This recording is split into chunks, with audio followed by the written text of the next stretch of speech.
Taste the Daily. Virudhunagar மாவட்டம் சிவகாசியில் பட்டாசு கடை உரிமையாளர்கள் மற்றும் சிறிய பட்டாசு உற்பத்தியாளர்கள் சங்க ஆலோசனை கூட்டத்தில் அதிமுக முன்னாள் அமைச்சர் ராஜேந்திர பாலாஜி பங்கேற்று பேசினார். சிவகாசி பட்டாசு பாதுகாப்பு பேரவை சார்பில் பாறைப்பட்டி தனியார் திருமண மண்டபத்தில் ஆலோசனை கூட்டம் நடைபெற்றது. இந்த நிகழ்ச்சியில் பங்கேற்ற முன்னாள் அமைச்சர் ராஜேந்திர பாலாஜிக்கு சிறப்பான வரவேற்பு அளிக்கப்பட்டது.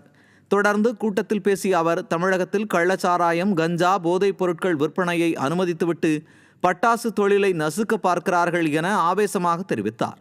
நிகழ்ச்சியில் பட்டாசு கடை உரிமையாளர்கள், பட்டாசு உற்பத்தியாளர்கள், அதிமுக நிர்வாகிகள் பலர் பங்கேற்றனர்.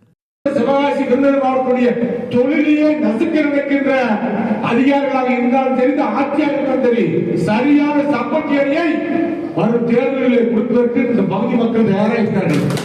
100 ஆண்டுகள் உழைத்து கஷ்டப்பட்டு தொழிலை உருவாக்கிய மக்கள் சிவகாசி பகுதி மக்கள். இன்றைக்கு சிவகாசி தொழில் நசுக்கப்படுகின்றது. பட்டாசு வியாபாரம் செய்யக்கூடியவர்கள் அதிகாரிகளை கொண்டால் நடுங்குகிறார்கள், அதிகாரிகளை கொண்டால் பயப்படுகிறார்கள். எதற்கு பயப்பட வேண்டும்? சரம் தடை செய்யப்பட்டுவிட்டது. தடை செய்யப்பட்ட பொருள் எது விற்கவே இல்லையா? தடை செய்யப்பட்ட பொருள் கஞ்சா பொருள் விற்கலையா? போதைப் பொருள் விற்கலையா? கள்ளச்சாரம் விற்கலையா? அவங்க இப்படித்தான் விற்கிறீங்களா?